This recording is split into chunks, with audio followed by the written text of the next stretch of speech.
Okay. तो ये जो अभी करंट मार्केट चल रहा है ना, ये मार्केट लमसम इन्वेस्टमेंट के लिए, एसआईपी के लिए बहुत बेस्ट मार्केट है ना। मार्केट ऑलमोस्ट अगर टॉप से देखें तो 11-12% के आसपास डिक्लाइन कर चुका है।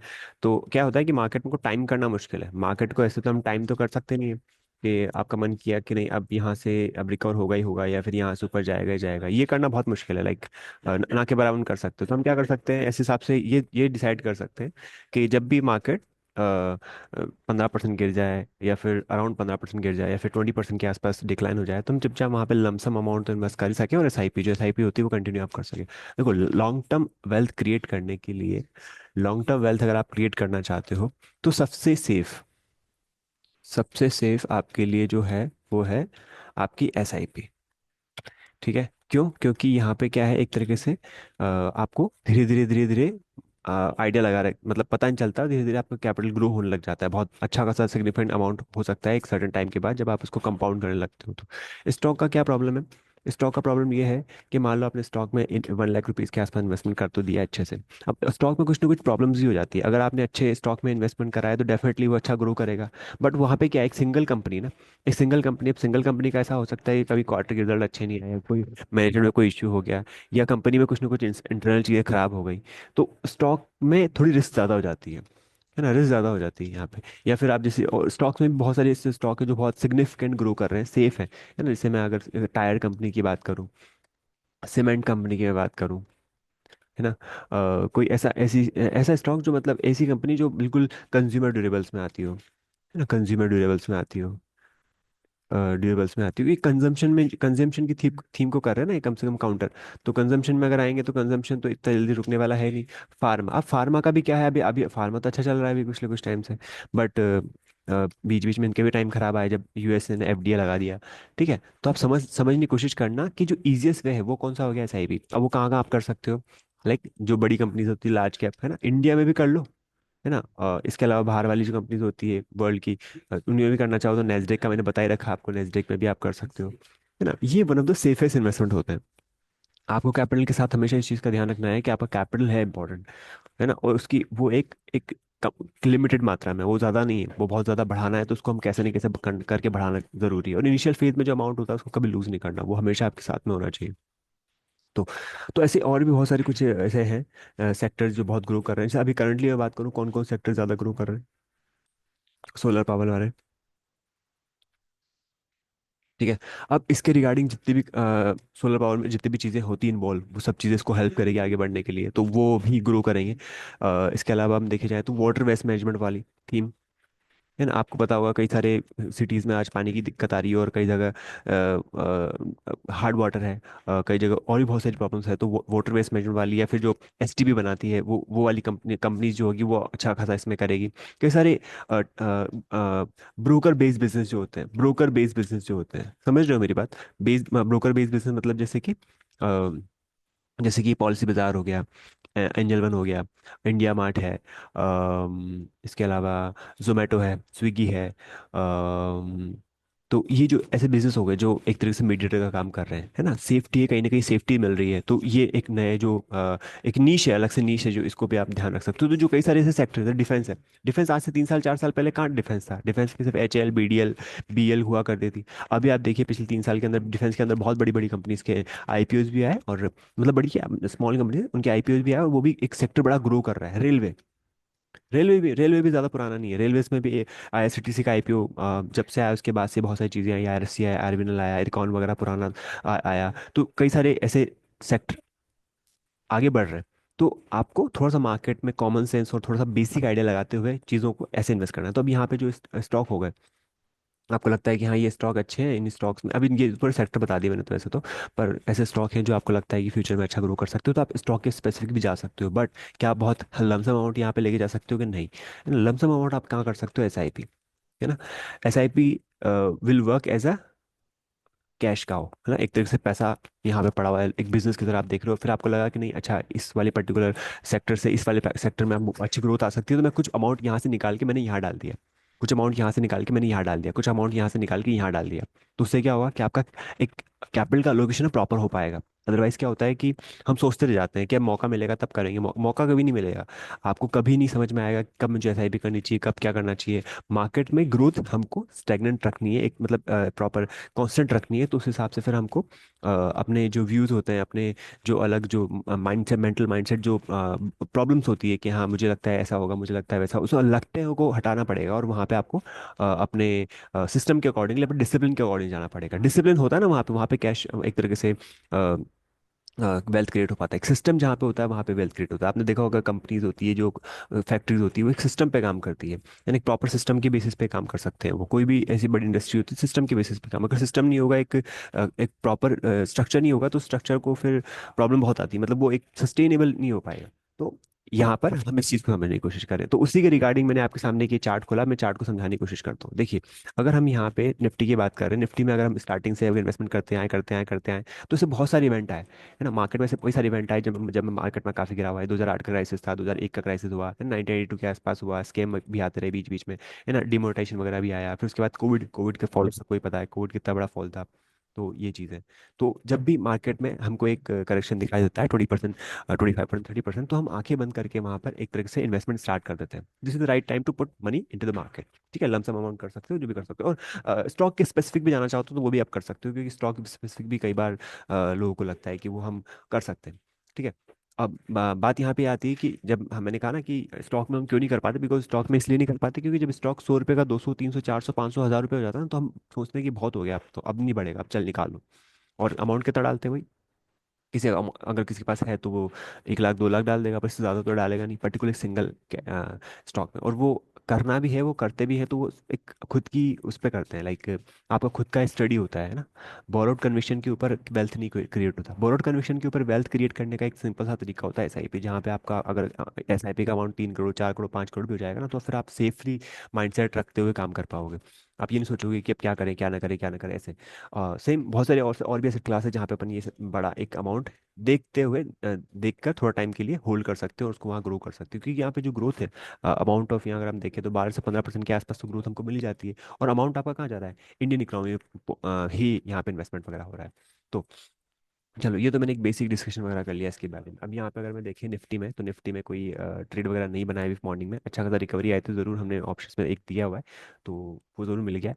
बैंक निफ्टी भी देखें तो बैंक निफ्टी में भी अगर देखा जाए तो बैंक निफ्टी में भी कुछ खास ऐसा कोई ट्रेड नहीं बना है। अभी क्या हो रहा है, प्रॉब्लम ये है कि अभी बजट का टाइम है, और बजट के आसपास क्या होता है, इंडिया विक्स बढ़ जाता है, इंडिया विक्स बढ़ जाता है यहाँ पे, इंडिया विक्स, है ना। ये क्या है, वोल्टेज इंडेक्स है, तो जब भी कोई इवेंट आने वाला होता है तो वोल्टिलिटी बहुत ज़्यादा हाई हो जाती है, तो वो थोड़ा सा क्या इंडिकेट करता है, वो मार्केट में अनसर्टेनिटी इंडिकेट करता है। कभी बजट अगर अच्छा आ गया तो मार्केट छूटा पड़ जाएगा, बजट बेकार आ गया तो मार्केट गिर जाएगा। तो ये क्या कर रहा है, ये अनसर्टेनिटी को इंडिकेट कर रहा है, यहाँ पे अनसर्टन है मार्केट। तो 18 के आसपास आ गया, है ना। नॉर्मल कहाँ रहता है ये, 13 14 15, 13 14 15, 13 14 15 के आसपास घूमता रहता है ना। लास्ट टाइम कब हुआ था यहाँ पे, 24 26 27 के आसपास कब आया था, जब 4 जनवरी, जब यहाँ पे इलेक्शन के रिजल्ट आए थे। इसके बीच में कोई एक और न्यूज़ आई थी शायद अगस्त में, तो उस टाइम पे भी ये 20 के आसपास पहुंचा, बीच में एक और बार पहुंचा है नवंबर के आसपास, है ना। पर budget is very common, budget पे जाएगा ही जाएगा हमेशा से, जितने बजट होते हैं सब में ये जाएगा ही जाएगा। कोई भी ऐसे कंडीशंस होगी जो ओवरनाइट हो रही होगी, तो वहाँ भी ये जाएगा ही जाएगा।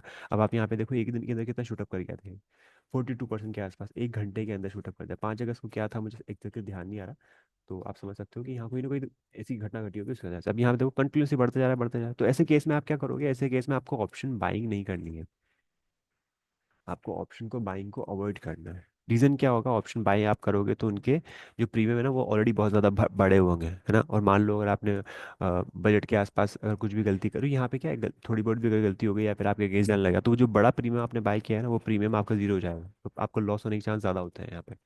तो इसलिए, और ऐसे केसेस में कौन लोग ज़्यादा अच्छा करते हैं, जो ऑप्शन सेल कर रहे हो, है ना, क्योंकि ये कूल ऑफ होने वाला है। ये बजट के बाद जो 18 चल रहा है ना, ये वापस कूल ऑफ होते हुए 15 14 आ जाएगा। तो जो प्रीमियम आपने देखा, जो प्रीमियम आपका बढ़ा, प्रीमियम कैसे बढ़ा, जैसे अब ये देखो कितना ऊपर जा रहा है, 21%, तो 20 22% से प्रीमियम ऑलरेडी बढ़ चुके हैं।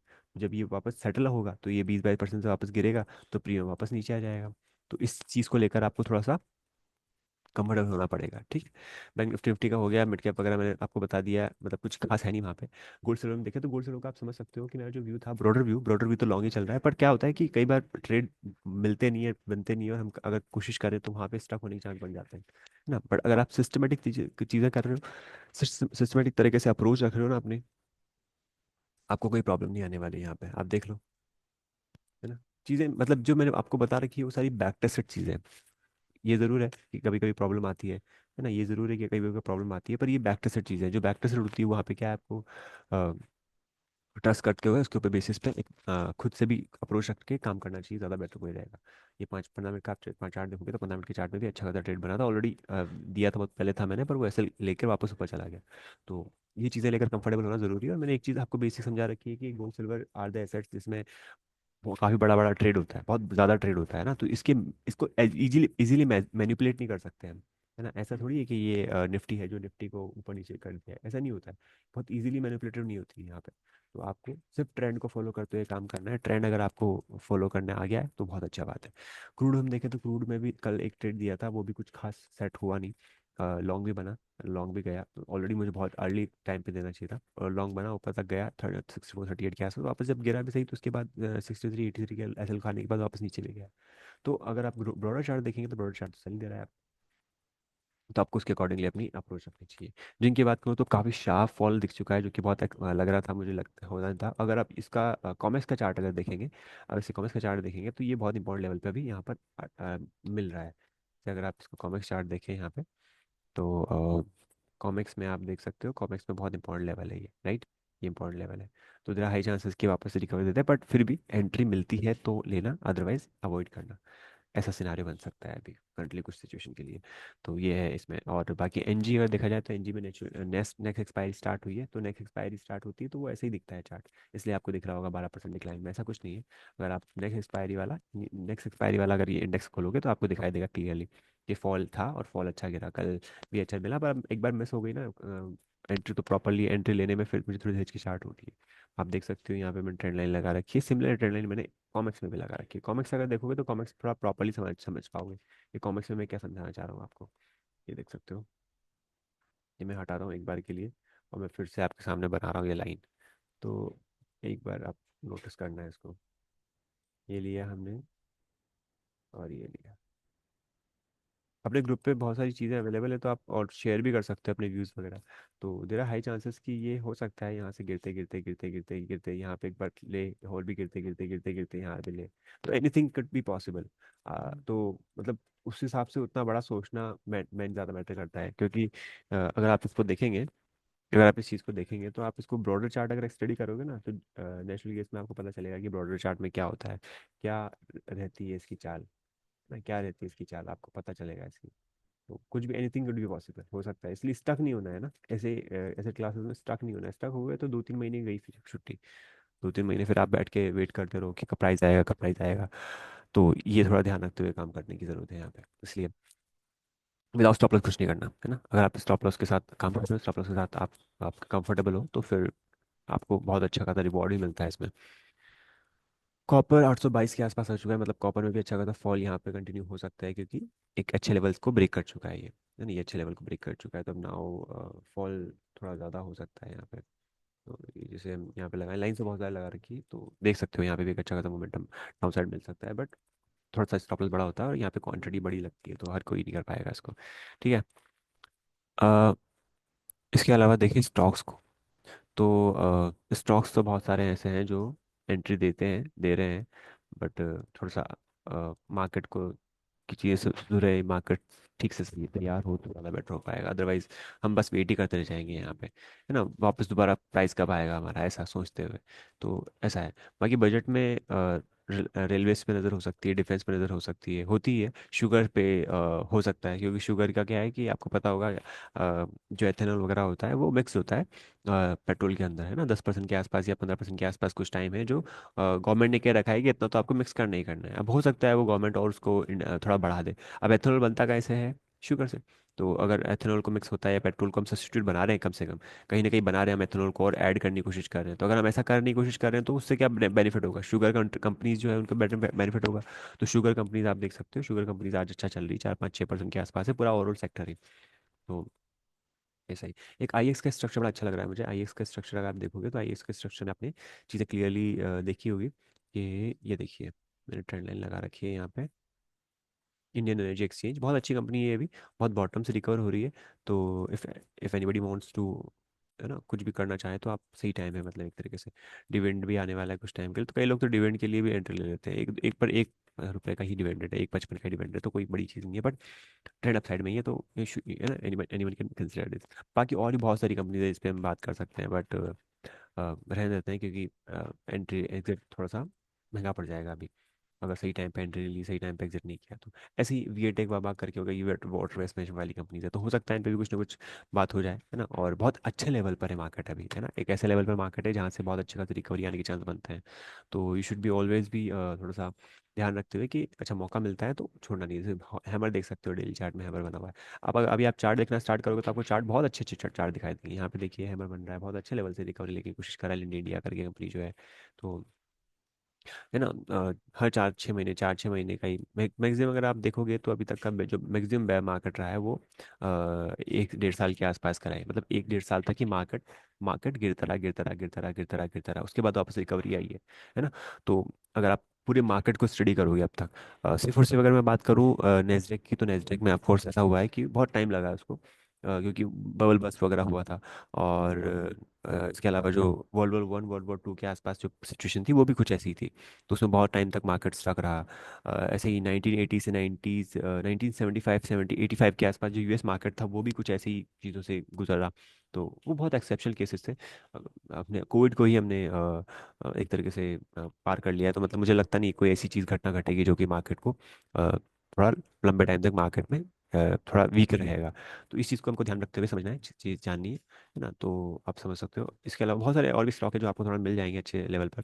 तो क्या कर सकते हैं, क्या करें, कैसे ढूंढें उस स्टॉक को, उनको ढूंढने का सिंपल सा तरीका यही है कि उनके एक बार फाइनेंशियल चेक कर लो। उनके फाइनेंशियल चेक कर लो, देख लो कि कैसे क्या फाइनेंशियल्स हैं, कौन कौन सी कंपनी है जो स्ट्रॉन्ग फाइनेंशियल रखती है यहाँ पर, है ना। जैसे कि मैं अगर आपको आईआरसीटीसी का बताऊँ, आईआरसीटीसी बहुत अच्छे लेवल पे चल रहा है अभी, है ना। तो हो सकता है यहाँ से रिकवरी। बीएल के रिजल्ट काफ़ी अच्छे आए थे, तो बीएल के रिजल्ट अच्छे हैं और डिफेंस में भी है, तो बीएल कहीं ना कहीं वापस रिकवरी देके मोमेंटम देने की चांस बनाती है। जो कंपनीज एक अलग नीश में काम कर रही है या फिर बड़ा कुछ कर पा रही है, तो उन पे थोड़ी नज़र रखी जाए तो ज़्यादा अच्छी रहेगी। तो ऐसा है। और बाकी लार्ज कैप तो सेफ है ही, लार्ज कैप में कोई प्रॉब्लम नहीं है। कहीं ना कहीं मार्केट में तो हो सकता है मोमेंटम बड़ा मिल गया, बट ठीक है, सेफ है ना। ग्रासिम जैसे देख सकते हो, अल्ट्राटेक सीमेंट को देख सकते हो, प्रॉब्लम नहीं है इनमें ज़्यादा कुछ। टाटा स्टील तो सिक्लिकल है, तो साइक्लिकल के तरीके से सोचो। बजाज फाइनेंस ठीक ठाक है। फिनसर्व मैंने बताया था बीच में, फिनसर्व काफ़ी अच्छे चल चुका है। फिनसर्व का भी स्ट्रक्चर देखोगे तो फिनसर्व भी बहुत अच्छे मोमेंटम और लेवल पर है। तो ये देख सकते हो आप, ये ना वीकली चार्ट, डेली चार्ट, ये बहुत अच्छे लेवल है यहाँ पे इसके, है ना। ये चीज़ है, तो स्ट्रॉन्ग रहते हैं ये स्ट्रक्चर। तो कंपेरेटिवली क्या है, थोड़े सेफ होते हैं ना स्ट्रक्चर। तो आप मान लो कभी वर्स्ट के सिनेरियो में स्टक भी हो गया मेरी पोजीशन, है ना। मार्केट में स्टक होना position is not a big deal. अगर कैश का चार्ट है, कैश में आप ट्रेड कर रहे हो, तो स्टक होना is not a big deal. F and की पोजीशन जो होती है, मार्जिन की जो पोजीशंस होती है, उन पोजीशंस में आप स्टक नहीं हो सकते ना। वो या तो आप तरीका ही वो रखो कि मुझे काम वहाँ करना ही करना है। जब बजाय फिंसर है तो इसका आप फ्यूचर या ऑप्शन में मत काम करने की सोचो, क्योंकि ये it's not safe for you. आपको काम करना है तो आप कहाँ पे काम करो, अपने आप को कहाँ तक अपने आप को सीमित रखो। आप निफ्टी तक अपने आप को सीमित रखो, बैंक निफ्टी तक आप सीमित रखो अपने आप को। गोल्ड सिल्वर गुड थिंग्स जो मैं आपको हमेशा बोलता हूँ, crude is good, zinc is good, NG is good. NG भी नॉट गुड, बट एनजी बहुत ज़्यादा वोल्टाइल होती है, तो not for all the people, but पैसा ही वही बनता है ना जहाँ पे वोल्टिलिटी अच्छी रहेगी, वोल्टिलिटी अच्छी होगी, मोमेंटम मिलेगा, तो आपको डेफिनेटली कुछ अच्छा मिलेगा, तो डेफिनेटली आप वहाँ पे काम करने की कोशिश करोगे। थोड़ा ब्रॉडर सोच समझने की कोशिश करो। और मैं इतने सारे एसेट क्लास मैंने बता भी दिए, तो इसका मतलब ये नहीं कि सब में काम कर लोगे, है ना। यू जस्ट कीप योर मतलब अमाउंट आपका कहाँ आप मैनेज कर सको, है ना। कैसे भी करके हमें जो गोल है कि एक अमाउंट आपका इतना है, तो उस अमाउंट को इतना कैसे करें और कैसे बढ़ाएं, बढ़ाएं कैसे, ग्रो कैसे करते रहे। अमाउंट ग्रो होता जाएगा, फिर आपको धीरे धीरे खुद से ही दरवाजे खुलने लग जाएंगे। आपको लगेगा कि मुझे यहाँ पे इन्वेस्ट करना चाहिए, मुझे यहाँ भी करना चाहिए, मुझे ऐसे भी करना चाहिए, मुझे वैसे भी करना चाहिए। बट अगर SIP म्यूचुअल फंड अगर आप नहीं कर रहे हो, तो वो आपको स्टार्ट कर देना चाहिए। क्योंकि आप क्या कर सकते हो, SIP म्यूचुअल फंड्स को भी प्लेज करके, अपने म्यूचुअल फंड की पोर्टफोलियो को प्लेज करके भी ट्रेड कर सकते हो, उसके बेसिस पे भी आपकी ट्रेडिंग हो जाएगी। आपको बस MTM रखना पड़ेगा। आपका आप तो आप एक तो वो भी ग्रो कर रहा है, आपका जो म्यूचुअल फंड का पोर्टफोलियो वो तो ग्रो कर ही रहा है, साथ साथ साथ साथ आपकी ट्रेडिंग भी चल रही है ना। ऐसा नहीं कि अमाउंट आपने स्टक करके रख दिया, आप प्लेज कर दो उसको, आपका पैसा पड़ा रहेगा उसमें। जैसे स्टॉक को प्लेज करते हैं, वैसे म्यूचुअल फंड को भी प्लेज कर सकते हैं। तो ये एक तरीके से विन विन सिचुएशन हो जाती है, एक तरह से बहुत बड़ा कैपिटल आप यहाँ पे ग्रो कर सकते हो। ठीक है। तो ये थी क्लास।